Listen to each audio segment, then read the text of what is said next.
Subhanallah, Subhanallah, Subhanallah, glory be to Allah, Subhanallah. আসসালামু আলাইকুম সুপ্রিয় দর্শক, আশা করছি আপনারা সবাই ভালো আছেন। দর্শক বন্ধুরা, আর কিছুদিন পরে হচ্ছে পবিত্র ঈদুল আজহা। আর প্রত্যেকটা ঈদুল আজহাকে কেন্দ্র করে কিন্তু প্রান্তিক খামারে বড় বড় গরু লালন পালন করে থাকেন। এর মধ্যে কিন্তু আমরা দেখি প্রতিনিয়ত কিন্তু কিছু নারী উদ্যোক্তারাও বড় বড় গরু পালন করে চমক দেখান। তো আজকে আমরা চলে আসছি কুষ্টিয়ার ভেড়ামারাতে। কুষ্টিয়ার ভেড়ামারা একজন নারী উদ্যোক্তা একটি বড় গরু লালন পালন করে চমক দেখিয়েছেন।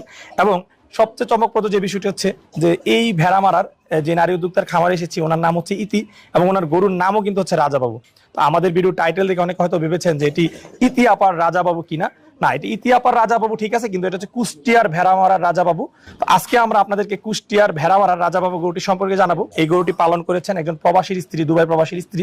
এবং আসলে আসার পরে আমরা কথাবার্তা বলার পরে আসলে কি বলবো, আমি নিজে আবেগ আপ্লুত হয়ে গেছি আপার সাথে কথা বলে। আপা কিন্তু অনেক আদর যত্ন ভালোবাসা দিয়ে এই গরুটি এবং একটি স্বপ্ন নিয়ে এই গরুটি লালন পালন করেছে। এই নারী উদ্যোক্তার স্বপ্ন যে ওনার হাজবেন্ডের পাশাপাশি উনিও এই গরুটি বিক্রি করে স্বাবলম্বী হবেন, উনি এই গরু বিক্রির আয় দিয়ে একটি খামার করবেন। সেই স্বপ্ন থেকে অনেক কষ্ট করে উনি এবং ওনার ছোট্ট একটি ছেলে রয়েছে যে ক্লাস 2-তে পড়ে, যার বয়স মাত্র 8 বছর, তারা মা এবং ছেলে মিলে এই গরুটি লালন পালন করেছেন। তো আজকে আমরা আপনাদেরকে এই কুষ্টিয়ার মা এবং ছেলের সেই ভালোবাসার গরুটি সম্পর্কে জানাবো। এবং আপা কিন্তু খুব সুন্দর সুন্দর কিছু কথা বলেছেন, কোনো উল্টা পাল্টা কোনো তথ্য দেননি। তো যেই কারণে আশা করি ভিডিওটি যদি আপনারা শুরু থেকে শেষ পর্যন্ত দেখেন আপনাদের কাছে অবশ্যই খুব ভালো লাগবে।